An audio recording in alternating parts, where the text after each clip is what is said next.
हाँ देखिए, इसके पहले हम लोग पढ़े थे थॉमसन का परमाणु मॉडल। आज हम लोग पढ़ेंगे रदरफोर्ड का अल्फा प्रकीर्णन प्रयोग, और रदरफोर्ड के अल्फा प्रकीर्णन प्रयोग के आधार पर ही रदरफोर्ड का परमाणु मॉडल पढ़ेंगे। देखिए, ये वैज्ञानिक रदरफोर्ड थे और रदरफोर्ड ने क्या किया, सोने की पतली पन्नी का एक परमाणु लिया, ये देखिए, और सोने की पतली पन्नी परमाणु के आगे एक जिंक सल्फाइड का पर्दा लिया और एक उसके पीछे जिंक सल्फाइड का पर्दा लगा दिया। रदरफोर्ड क्या किए, उसी प्रकार से आप नोट भी कर सकते हैं। रदरफोर्ड ने सोने की पतली पन्नी का एक परमाणु लिया और सोने की पतली पन्नी परमाणु के आगे एक जिंक सल्फाइड का पर्दा लगाया और एक पीछे, ये देखिए, जिंक सल्फाइड का पर्दा लगाया, आगे पीछे जिंक सल्फाइड का पर्दा लगा दिया। और इसके बाद इस पर अल्फा कणों की बौछार किया। आपको मैंने बताया था द्विधनावेशित हीलियम परमाणु का जो नाभिक होता है, यही द्विधनावेशित हीलियम परमाणु का जो नाभिक है वही आपका अल्फा कण कहलाता है। यानी अल्फा कणों पर जो आवेश होता है वो धनावेश होता है, ये आप भली भांति जानते हैं। तो उन्होंने क्या किया, अल्फा कणों की इस पर बौछार किया, और जब अल्फा कणों की बौछार किया तो देखिए, मैं आपको दिखा रहा हूं, कुछ अल्फा कण यहां से जैसे आया और ये सोने की पतली पन्नी को परमाणु कर ठीक सामने, जहां से चल रहा ठीक उसी के सामने, यानी आगे पीछे उसमें कुछ डाइवर्ट हुआ किरण, कुछ नहीं, ठीक उसी के सामने प्रकाश एकदम चमक उत्पन्न करता है। और याद रखिएगा, कोई सवाल ये भी आपसे कर सकता है कि ये अल्फा कण क्यों ये जिंक सल्फाइड के पर्दे से टकराकर क्यों चमक उत्पन्न करता है, तो उसका यही जवाब दीजिएगा कि जब कोई भी धनावेशित कण जिंक सल्फाइड के पर्दे से टकराता है तो प्रदीप्ति यानी चमक उत्पन्न होता है। कोई भी धनावेशित कण रहेगा, और अगर वो जो है जिंक सल्फाइड के पर्दे से टकराएगा तो टकराने के बाद वो जो है चमक उत्पन्न करेगा। तो देखिए, और ये अल्फा कण प्राप्त कहां से किया था, रदरफोर्ड ने रेडियम परमाणु से अल्फा कण उन्होंने प्राप्त किया था।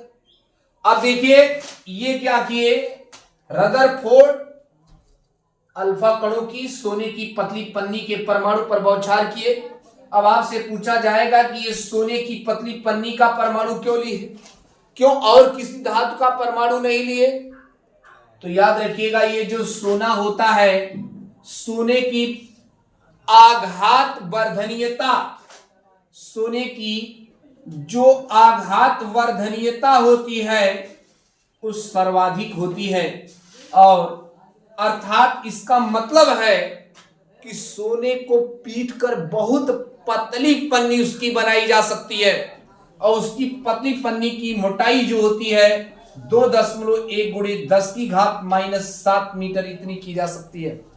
इसीलिए यहां पर सोने की पतली पन्नी, आपको ये बुकों में मिलेगा नहीं ये बात कि सोने की पतली पन्नी क्यों लिया गया, इसका क्या कारण है, तो उसका यही जवाब है, और बहुत कम लोग बताएंगे बात, याद रखिएगा। सोने की पतली पन्नी का परमाणु इसलिए लिया गया है क्योंकि उसकी आघात वर्धनीयता जो होती है वो आघात वर्धनीयता सर्वाधिक होती है, सबसे ज्यादा होती है। ये विशेष बात ध्यान दीजिएगा। तो आप यही बात बताएंगे कि कुछ अल्फा कण देखिए सोने की पतली पन्नी को पार करके सीधे चमक उत्पन्न करते हैं। देखिए, ये भी सीधे उसी के सामने चमक उत्पन्न कर रहा, जहां से चला ठीक उसी के सामने चमक उत्पन्न कर रहा। इससे रदरफोर्ड ने बताया कि लगता है कि परमाणु का अधिकांश भाग भीतर से खोखला होता है। दूसरा चीज देखा उन्होंने, कुछ ऐसे भी अल्फा कण, देखिए अल्फा कण आया है, ये भी अल्फा कण आया है और निश्चित कोणों पर देखिए विक्षेपित हो गया और यहां जिंक सल्फाइड के पर्दे पर जाकर प्रदीप्ति उत्पन्न करता है। ये देखिए, कुछ अल्फा कण ऐसे भी हैं जो निश्चित कोणों पर मुड़ गए। देखिए आए ऐसे निश्चित कोणों पर मुड़ गए और मुड़ने के बाद ये देखिए जिंक सल्फाइड के पर्दे से चमक उत्पन्न करते हैं। और जब जिंक सल्फाइड के पर्दे पर चमक उत्पन्न करते हैं तो उन्होंने सोचा कि अल्फा कण जो होता है वो धनावेशित होता है और ये उससे जो है मुड़कर फिर जाके जिंक सल्फाइड के पर्दे पर चमक उत्पन्न कर रहा, तो इसका मतलब इसको मोड़ने वाला कोई धनावेशित कण है। तो उन्होंने ये निष्कर्ष निकाला कि परमाणु के अंदर कुछ धनावेशित कण है जो इन अल्फा कणों को मोड़ रहा है। तीसरा उन्होंने देखा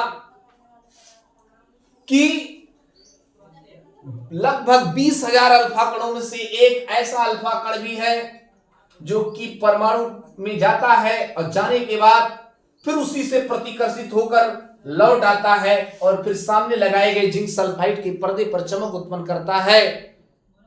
तो इसका मतलब यह है कि इसको भी प्रतिकर्षित करने वाला कोई धनावेशित कण है और वो धनावेशित कण बीच में है, केंद्र में है और उसी को नाभिक नाम दे दिया गया। यहीं पर नाभिक की खोज हो गई। इससे उन्होंने निष्कर्ष निकाला कि परमाणु का समस्त द्रव्यमान और जो पूरे का धनावेश है एक सूक्ष्म स्थान में केंद्रित होता है और उस सूक्ष्म स्थान को उन्होंने नाभिक नाम दे दिया। इस प्रकार रदरफोर्ड ने नाभिक की खोज कर दिया।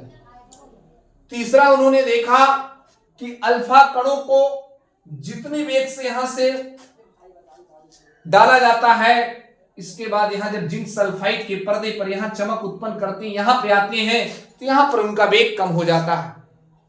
ये देखिए बहुत बड़ी चीज बता रहे हैं आपको, बुक में दिया नहीं गया कि जब अल्फा कण है और अल्फा कणों को जितने वेग से सोने की पतली पन्नी के परमाणु पर डाला जाता है उसके बाद उसका वेग आगे चलकर जो है जब ये जिंक सल्फाइड के पर्दे पर आता है तो उसका वेग कम हो जाता है। तो वेग कम क्यों हो रहा? अल्फा कण धनावेशित होता है, इसका मतलब उसको कोई खींच रहा है, कोई आकर्षित कर रहा है, तभी तो वेग कम हो रहा है। इससे उन्होंने सोचा कि लगता है कि ये अल्फा कणों को कोई खींच रहा है तभी इसका वेग कम हो रहा है। तब उन्होंने ये बताया कि निष्कर्ष निकाला कि लगता है कि इस परमाणु के अंदर कुछ ऋणावेशित कण हैं।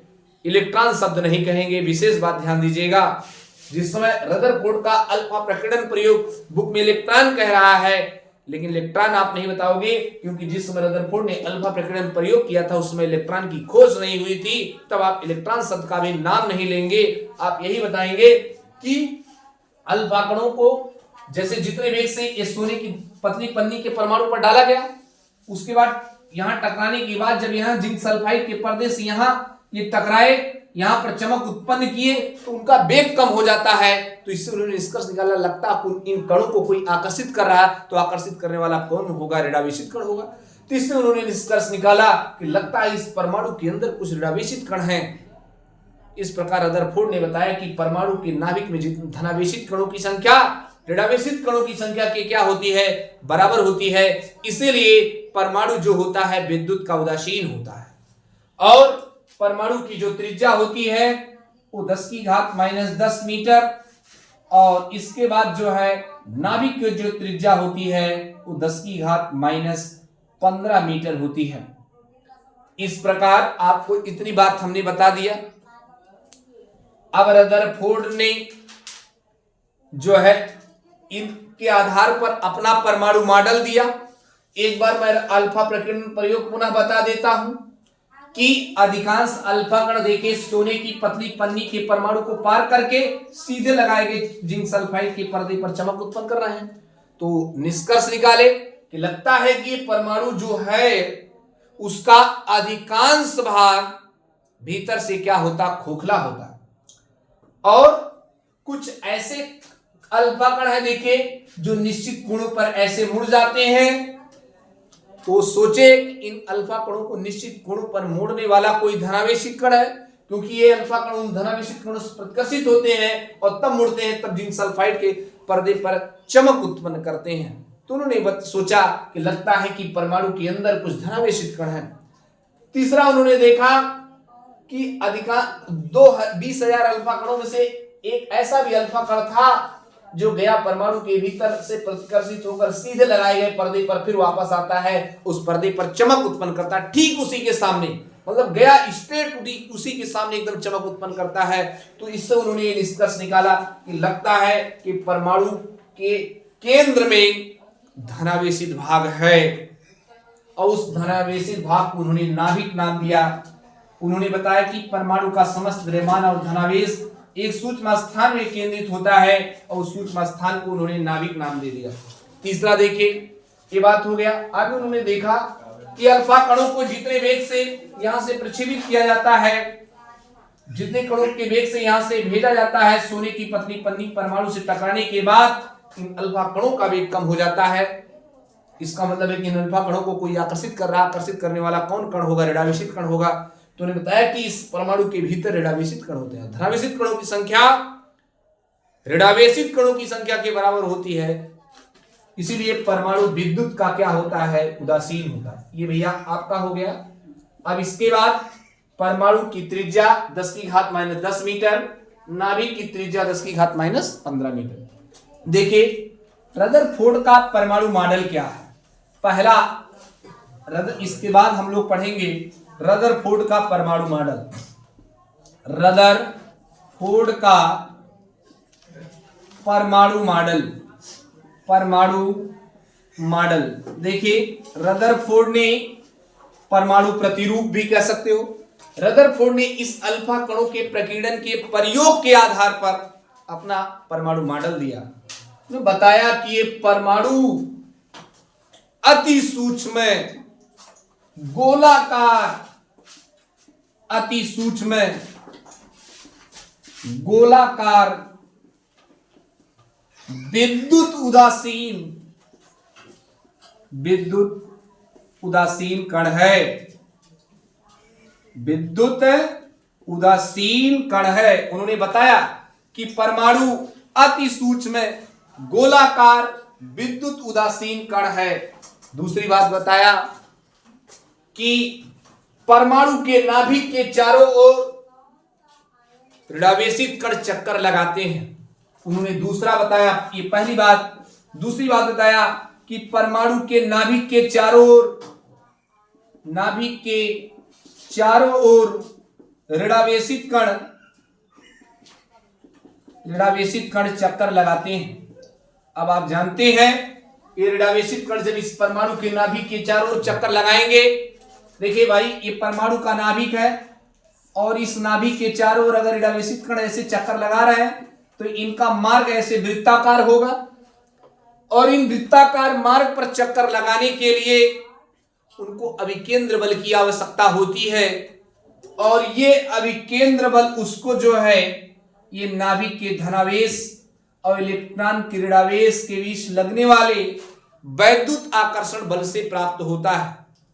क्या बताएंगे कि परमाणु अति सूक्ष्म गोलाकार विद्युत उदासीन कण है, नाभिक के चारों ओर ऋणावेशित कण चक्कर लगाते हैं, और तीसरी बात बताएंगे कि इन ऋणावेशित कणों को नाभिक के चारों ओर चक्कर लगाने के लिए अभिकेंद्र बल की आवश्यकता होती है, और वो अभिकेंद्र बल ऋणावेशित कण पाते कहां से हैं? नाभिक के धनावेश और इलेक्ट्रॉन के बीच लगने वाले इलेक्ट्रॉन के ऋणावेश के बीच लगने वाले वैद्युत आकर्षण बल से प्राप्त होता है। इस प्रकार आज हम लोग पढ़ लिए रदरफोर्ड का अल्फा प्रकीर्णन प्रयोग, रदरफोर्ड का परमाणु मॉडल। कल हम लोग पढ़ेंगे जो है रदरफोर्ड के परमाणु मॉडल के दोष।